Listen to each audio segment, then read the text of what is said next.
جو ہی ایگریمنٹ ہوتا ہے اس کے بعد جو سب سے زیادہ جس ریئیکشن کا انتظار تھا کہ سفارتی سطح کے اوپر وہ ریئیکشن انڈیا جو ہے وہ کیا دے گا، کیونکہ اس معاہدے کے مطابق اب انڈیا ہمارے اوپر اگر دوبارہ سے اس طرح کی میلی آنکھ رکھے گا، ڈالے گا، تو پھر اس کا جواب دینے میں اب سعودیہ بھی ہمارے ساتھ شامل ہوگا. سعودیہ کی بہت زیادہ وہاں پہ انویسٹمنٹ بھی ہے ظاہر ہے انڈیا کے اندر. تو یہ ایک بڑا انٹرسٹنگ رسپانس تھا جس کا انتظار تھا. وہ کیا کہتے ہیں آفیشل جو اسپوکس پرسن ہیں ان کے شری رندیر جسوال صاحب، یہ کہتے ہیں we have seen reports of the signing of a strategic mutual defense pact between Saudi Arabia and Pakistan.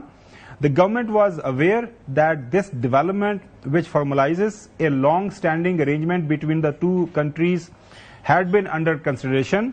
We will study the implications of this development for our national security as well as for regional and global stability. The government remains committed to protecting Indian national interests and ensuring comprehensive national security in all domains. مطلب یہی ہے کہ ہم اس کے اوپر نظر رکھے ہوئے ہیں. ہمیں پتا ہے کہ پاکستان اور سعودی عربیہ کافی عرصے سے ایک دوسرے کے ساتھ اس طرح کے بات چیت کر رہے تھے اس معاہدے کے حوالے سے. تو ہم انڈین انٹرسٹ کی حفاظت کے لیے بالکل تیار ہیں. ناظرین، اس خبر کو پوری دنیا کے میڈیا نے ہائی لائٹ کیا، وہ بھی آپ کے سامنے رکھ دیتے ہیں. TRT ورلڈ یہ کہتا ہے کہ Saudi Arabia Pakistan fourth strategic defence deal. Bloomberg کے اندر وہ جس چیز کو ہائی لائٹ کر رہے ہیں، any aggression against either country shall be considered an aggression against both. اس کے بعد the economic times بھی اس کو ہائی لائٹ کر رہے attack on both Pakistan Saudi Arabia Inc. defense pact for joint defense against aggression. اس کے بعد واشنگٹن پوسٹ کیا کہہ رہا ہے، پاکستان سعودی Arabia signed defense agreement to treat an attack on one as attack on both. Reuters نے بڑا اس کو ہائی لائٹ کیا ہے. ناظرین، nuclear armed Pakistan sign mutual defence pact. Al Jazeera نے بھی اس بات کو ہائی لائٹ کیا ہے پاکستان کے نیوکلیر آرمڈ ہونے کی جو حقیقت ہے. اس کے بعد فائنینشیل ٹائمز کے اندر deal with nuclear armed Islamabad comes after Gulf states alarmed by Israel attack on Hamas leader in Doha. یہ انتہائی اہم نقطہ جو فائنینشیل ٹائمز نے ہائی لائٹ کیا ہے کہ جب اسرائیل نے قطر کے اوپر حملہ کیا تو اس کے بعد اس معاہدے کا ہونا معنی خیز ہے. سعودی عربیہ AP یہ کہتا ہے کہ Saudi Arabia signs mutual defence pact with nuclear arm Pakistan after Israel attack on قطر.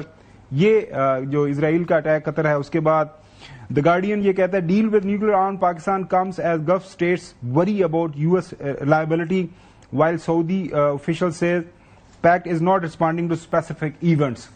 سب سے زیادہ جو کہہ رہے ہیں کہ جی US ریلائبلٹی اب وہ انڈر کوشچن آ گئی، تو اس لیے یہ ممالک خاص طور پر سعودی عربیہ جو ہے پاکستان کی طرف گیا، اور باقی ممالک بھی آپ ایسا سوچ سکتے ہیں. دا ٹائمز آف اسرائیل کیا کہہ رہا ہے کہ Saudi Arabia signs mutual defence pact with nuclear arm Pakistan moves seen as a signal to Israel in wake of attempt to assassinate Hamas leaders in Qatar which causes jitters through the Arab world. کیونکہ جب قطر جو کہ سب سے قریبی لائے رہا ہے اور اب بھی ہے امریکہ کا، وہاں پہ ان کا سب سے بڑا بیس 10,000 فوجی امریکی موجود، سارے ریڈار موجود، سارے جہاز ان کے موجود، اس کے باوجود بھی وہاں پہ حملہ ہو گیا. تو اس کے بعد سارا جو عرب جو ورلڈ ہے وہ اب ان ممالک جو ہیں وہ پریشان ہے کہ اب امریکہ کے اوپر ہم نے اعتبار کرنا یا نہیں کرنا. India Today will Saudi involve itself if India Pakistan go to war again what the deal means. یہ ایکسپلین کر رہے ہیں انڈیا ٹوڈے والے کہ اس کا کیا مطلب ہے، جس کا ہم نے شروع میں بھی آپ کو حوالہ دیا انڈین رسپانس. بہت شکریہ ڈاکٹر جمیل صاحب وقت دینے کے لیے. ڈاکٹر صاحب پہلا سب سے سوال، امریکن ریئیکشن اس سارے معاملے کے اوپر آپ کیا دیکھ رہے ہیں؟ کیونکہ سب سے زیادہ جو نقصان سفارتی طور پر میری نظر میں پہنچے گا یا پہنچ رہا ہے، کیونکہ قطر ہو، سعودی عربیہ ہو، UAE ہو، انہوں نے وہاں پہ بلینز آف ڈالر کی انویسٹمنٹ کی. جو ایک سیکورٹی امبریلا تھی وہ امریکن ڈریون تھی، امریکہ پرووائڈ کر رہا تھا.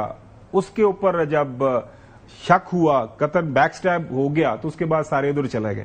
تو آپ کو کیا لگ رہا ہے کہ امریکہ اس کے اوپر کیا ریئیکٹ کرے گا؟ نہیں، اس کو اس تناظر میں دیکھ لیتے ہیں کہ اس میں امریکہ کا نقصان کیا ہے. یقیناً امریکہ اس پہ زیادہ کمفرٹیبل تو نہیں ہوگا، لیکن کیا کوئی کسی انٹرنیشنل قوانین کی خلاف ورزی ہے؟ کیا اس میں امریکہ نے جو ان کو گارنٹیز دی ہوئی ہیں، مطلب امریکہ پر پورے کا پورا گلف ایک ریلائنٹ تھا، تکیہ کیا ہوا تھا امریکہ کی سیکورٹی گارنٹر ہونے کی. اب اس سیکورٹی گارنٹر نے